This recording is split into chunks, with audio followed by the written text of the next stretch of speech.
Olá, bom dia. Ministério da Saúde fecha acordos para a compra de doses da vacina contra a Covid-19 no Brasil. Programa de aquisição de alimentos foi essencial para levar comida a quem precisa durante a pandemia. E veja também, quem teve a declaração do imposto de renda retido na malha fina já pode fazer as correções. Hoje é sexta-feira, 8 de janeiro de 2021. O Brasil em Dia já está no ar.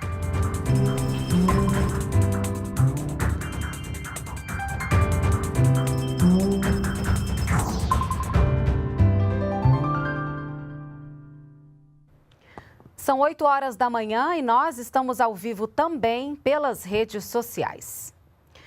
Em 2020, o Ministério da Saúde liberou 64 bilhões de reais para o enfrentamento da Covid-19 e agora prepara o país para iniciar a vacinação. Vamos ao Rio de Janeiro conversar com a repórter Alessandra Lago. Ela traz ao vivo para a gente mais informações sobre esse assunto. Alessandra, bom dia para você. Olá, Renata. Bom dia. Em 2020, o Ministério da Saúde destinou aos 26 estados e Distrito Federal 198 bilhões de reais. Desse total, 133 bilhões e 900 milhões de reais foram para serviços de rotina do SUS e 64 bilhões para o enfrentamento da Covid-19. Os recursos foram disponibilizados para aquisição de equipamentos e insumos, como ventiladores pulmonares, equipamentos de proteção individual, medicamentos, além da habilitação e prorrogação de leitos de unidades de terapia intensiva. Sobre isso, o Ministério da Saúde informa que até hoje foram habilitados mais de 19.500 leitos de UTI para o tratamento exclusivo de pacientes com Covid-19 e prorrogados a habilitação de 19.300 leitos. O balanço pode ser acessado na plataforma Localiza SUS. O endereço é localizasus.saude.gov.br. E sobre a vacina, Renato, o Ministério da Saúde fechou acordo para a compra de 100 milhões de doses produzidas pelo Instituto Butantan em parceria com a farmacêutica chinesa Sinovac. Em entrevista coletiva ontem no Palácio do Planalto, também foi detalhada a medida provisória que agiliza as ações de combate à pandemia de Covid-19 no Brasil. Vamos ver. O ministro da Saúde destacou que o Plano Nacional de Vacinação vai contar com as vacinas da Fiocruz e do consórcio COVAX Facility, além da possibilidade de utilizar o imunizante russo, a Sputnik. A meta é iniciar a vacinação ainda neste mês. Eduardo Pazuello anunciou ainda que a medida provisória assinada pelo presidente Jair Bolsonaro permite a compra de 100 milhões de doses da vacina produzida pelo Instituto Butantan, em parceria com a farmacêutica chinesa Sinovac. Segundo Pazuello, além das compras no exterior, o objetivo é que as vacinas sejam produzidas no Brasil. Os nossos laboratórios, os nossos grandes produtores, vão produzir juntos algo em torno de 30 milhões de doses por mês, o que é o suficiente para nós executarmos o nosso plano de imunização. Durante entrevista coletiva no Palácio do Planalto, também foi detalhada a medida provisória que agiliza as ações de combate à pandemia de Covid-19 no Brasil. A MP centraliza a vacinação num plano nacional, determina que o paciente precisa ser informado pelo profissional de saúde sobre efeitos colaterais e benefícios no caso das vacinas aprovadas por meio de uso emergencial e flexibiliza a lei de licitações, facilitando assim a compra de vacinas, seringas e agulhas. Os contratos de compra precisam apresentar dados técnicos básicos, como o motivo da escolha da empresa ou do laboratório e a justificativa de preço. A medida também diz que as contratações precisam ser transparentes e dados como o nome do comprador, o prazo de entrega e bens a serem comprados precisam ser divulgados. A vacinação no Brasil vai depender da autorização da Anvisa. Até o momento, nenhum laboratório solicitou registro de uso emergencial ou definitivo de vacinas junto à agência. A Anvisa confirmou que tem uma reunião com representantes do Butantan agora pela manhã às 10 horas. Está prevista também uma reunião com a Fiocruz ainda nesta sexta-feira. Comprar de quem produz para levar à mesa de quem precisa. É o programa de aquisição de alimentos, que teve importância fundamental durante a pandemia. Só no ano passado, o governo destinou 643 milhões de reais ao programa.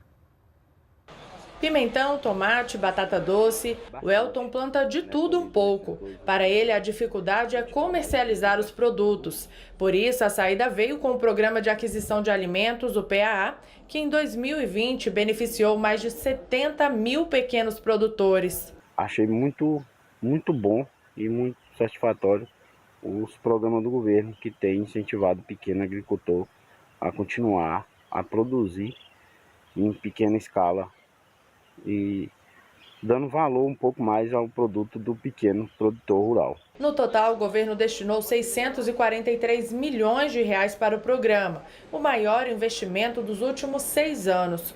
Com isso, houve a distribuição de mais de 150 mil toneladas de alimentos para cerca de 12 milhões de pessoas. São entregues em instituições de acolhimento de crianças, ou então em asilos para idosos, ou em escolas, hospitais, ou então para famílias que, identificadas pela assistência social dos municípios, elas estão em vulnerabilidade alimentar. O governo federal ainda reforçou o orçamento do programa em 2020 durante a pandemia do novo coronavírus. Primeiro, com o crédito extraordinário de 500 milhões de reais, liberado por meio de medida provisória em abril.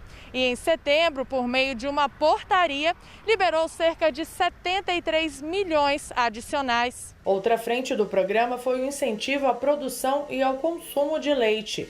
No ano passado, foram mais de 70 mil litros adquiridos diretamente de quem fornece. Como tem uma feira, o PA ele ameniza, ajuda o escoamento. Ele traz mais alegria para o produtor, para ele voltar a produzir. Esse é um programa que une as duas pontas, numa ponte bonita de solidariedade e, principalmente, nós estamos levando isso para todo o Brasil. Cada cantinho do Brasil, o PA está presente. O segundo semestre de 2020 revelou um aumento na procura de crédito rural no país. Foram contratados 18% a mais que no mesmo período do ano anterior. Recursos para custeio e investimento no campo tiveram destaque, segundo o levantamento do Ministério da Agricultura, Pecuária e Abastecimento. Produtor de carne, arroz e soja em Pelotas, no Rio Grande do Sul, Joaquim conta que sempre usou o crédito rural para desenvolver a produção. A última aquisição foi uma colheitadeira.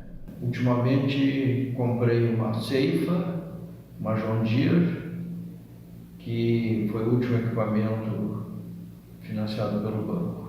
Produtores de pequenas, médias e grandes propriedades em todo o país contrataram 125 bilhões de reais em crédito rural de julho a dezembro do ano passado, um aumento de 18% na procura em relação a 2019. Medidas de caráter emergencial aprovadas durante a pandemia, como a redução da burocracia para a concessão dos financiamentos, ajudaram a manter a demanda crescente e o fluxo de liberação dos recursos, segundo o Ministério da Agricultura. O crédito rural é um importante instrumento de apoio ao produtor rural e tem sido amplamente demandado, especialmente na atual safra. Isso não obstante a crise da pandemia do coronavírus. Só para custeio, que são aquelas despesas habituais com a compra de insumos do plantio até a colheita, foram concedidos 68 bilhões de reais em crédito. E o maior crescimento, de 44%, foi na tomada de empréstimo para investimentos, um total de 39 bilhões e meio de reais liberados para a compra de bens, como tratores, por exemplo, ou serviços. Esses percentuais de aumento e magnitudes do crédito concedido refletem o nível de confiança do produtor rural, bem como o bom desempenho da produção agropecuária. O contribuinte que teve a declaração retida na malha fina já pode fazer a contestação pela internet sem a necessidade de comparecer a uma unidade de atendimento da Receita Federal. O primeiro passo é acessar o sistema e-Defesa para preencher o formulário de impugnação. Depois, o contribuinte deve entrar no ECAC, abrir um dossiê digital de atendimento e juntar a documentação exigida. O passo a passo você confere no site da Receita. Anote aí, www.gov.br/Receita Federal. Quem tem pendências no CPF, o cadastro de pessoa física, pode fazer a regularização pela internet nos canais virtuais da Receita Federal. O CPF é um documento que comanda toda a nossa vida. Por isso, é bom estar com ele em dia. Sem ele, o cidadão fica impedido, por exemplo, de abrir conta em banco, pedir um cartão de crédito ou até mesmo se matricular em uma universidade. A regularização do CPF via internet é de graça e está disponível para quem está com o documento suspenso e que não esteve obrigado a apresentar a declaração do imposto de renda à pessoa física nos últimos 5 anos. É só entrar na página da Receita Federal e clicar na seção Meu CPF para resolver a pendência. Além do computador, o procedimento pode ser feito também pelo celular, por meio do aplicativo CPF Digital. Se o CPF estiver regular, mas com dados incompletos ou incorretos, as informações podem ser prestadas no site da Receita Federal através do serviço Alterar CPF, onde haverá preenchimento de um formulário com seus dados. Vamos falar de cultura agora? A Cinemateca Brasileira tem o maior acervo audiovisual da América Latina e está entre as 5 maiores do mundo. E agora vai começar a formar profissionais na área. Você vai conhecer um pouco mais desse patrimônio brasileiro agora na reportagem. Só pode ser essa. Este é um dos tesouros guardados na Cinemateca Brasileira. O Pagador de Promessas, do cineasta paulista Anselmo Duarte. O único filme brasileiro que ganhou a Palma de Ouro no maior festival de cinema europeu, o de Cannes. O conjunto de prédios de tijolinhos na zona sul de São Paulo guarda a maior riqueza audiovisual do Brasil. Ela existe desde 1940, quando foi criada. Em 84 passou para as mãos da União. E de lá para cá tem sido cuidada através do governo federal e de parcerias com organizações sociais ao longo do tempo. A Cinemateca Brasileira tem o maior acervo da América do Sul. São cerca de 250 mil rolos de filmes e mais de 1 milhão de documentos relacionados ao cinema, como cartazes, roteiros e fotos. A Cinemateca já nasceu gigante, está entre as 5 maiores do mundo. Além de preservar filmes desde que o cinema foi inventado, tem o papel de restaurar obras e divulgar o audiovisual. Outro objetivo será a formação profissional. A gente vai trabalhar para se tornar um centro de formação profissional em audiovisual, mais do que de cinema, né? De audiovisual, de formação de profissionais no audiovisual em todas as profissões que compõem a cadeia do audiovisual. Tudo aquilo que diz respeito a você se formar em cinema, em audiovisual, aqui vai ser a escola para isso acontecer.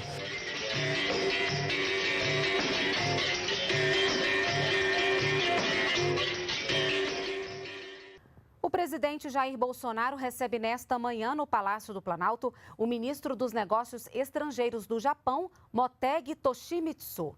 É a primeira viagem à América Latina realizada por um chanceler japonês desde o início da pandemia. Motegi se reunirá também com o ministro das Relações Exteriores, Ernesto Araújo, e vai assinar acordos de cooperação.